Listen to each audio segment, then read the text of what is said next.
studio by Matt Crane, who is Executive Director of the Colorado County Clerks Association. He's the former Arapahoe County Clerk. I've lived in Arapahoe County for a long time, so of course I know Matt from all of that, and he's worked as an election administrator for more years than he'll want me to say. He also is a consultant about election stuff to various state governments and to the federal government. Matt, it's good to have you in studio. Thanks for joining me. Thanks for having me, Ross. Good to see you. So I want to talk about a story that kind of blew up a little bit over the past several days, and I guess unsurprisingly is getting a lot of attention, especially on the conservative side, where a lot of folks are really concerned about election integrity. And rather than put my own spin on it, I'll just share the beginning of an article from the Denver Post.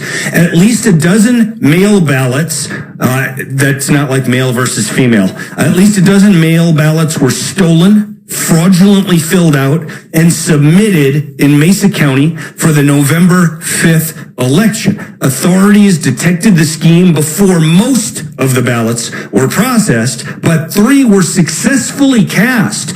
After clearing a signature review process, a 4th ballot almost made it through, but was flagged after the voter, the legitimate voter, received a notification that their ballot had been cast when the voter knew that he or she hadn't cast a ballot. So many things that I want to ask you about this, but before I ask you anything, since you're the expert here, why don't you just give us an overview of what comes to your mind when you hear this story, and then I will follow up with questions. Sure. So I think there's a couple of things to think about here when we talk about this.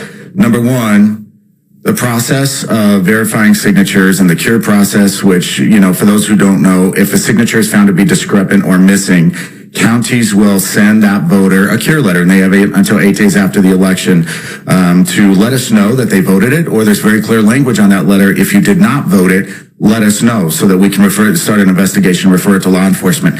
So that process worked. It identified that something was happening that may be of nefarious nature. Voters reached back out. The signatures were rejected.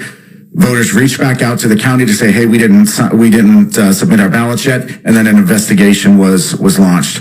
As you mentioned, it does appear that a few ballots got through, which is regrettable. I know that Mesa County took immediate steps in terms of reassigning that judge out of signature verification. Yeah, let me just interject. Yeah. All 3 of the ballots that got through were approved by one signature verification official. That is correct. Yeah, and It's really important to know, and I know people may say, well, wow, some got through. What does that look like? Right. Counties are constantly auditing the work of election judges, and if they see something that gets through that shouldn't, there's a zero tolerance policy for signature verification. If somebody makes a mistake, they're either reassigned or let go for the election. Okay. On a scale from 0 to 10, no, from 0 to 6.5, because I don't like numbers like that. On a scale of 0 to 6.5, with 0 means this is absolutely meaningless and no one should care, and 6.5 means people should have fear, legitimate fear that the election will be compromised. Where do you put this?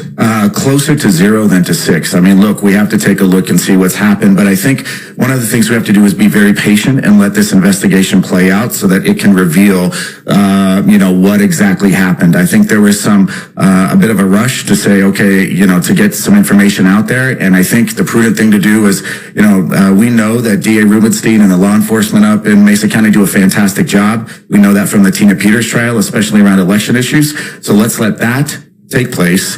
Voters should cast their ballot with great confidence that there's integrity in the process. Signature verification is happening like it should. Let's not forget, it did catch this issue happening. The process did work in that regard.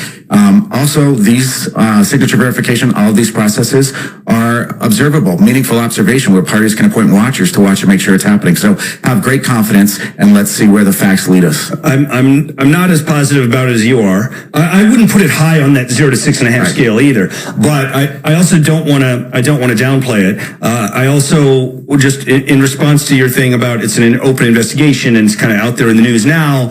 I think that what you're saying, you probably don't want to say it out loud, so I'll just say it. I think Jenna Griswold loves getting her name in the press, and I think Jenna Griswold front ran the Mesa County Clerk and the Mesa County DA and people who were still looking into that because she wanted to get her name in the news and put this out there probably a little bit earlier than it should have been. Do you want to react to that at all, or you want me to just move on?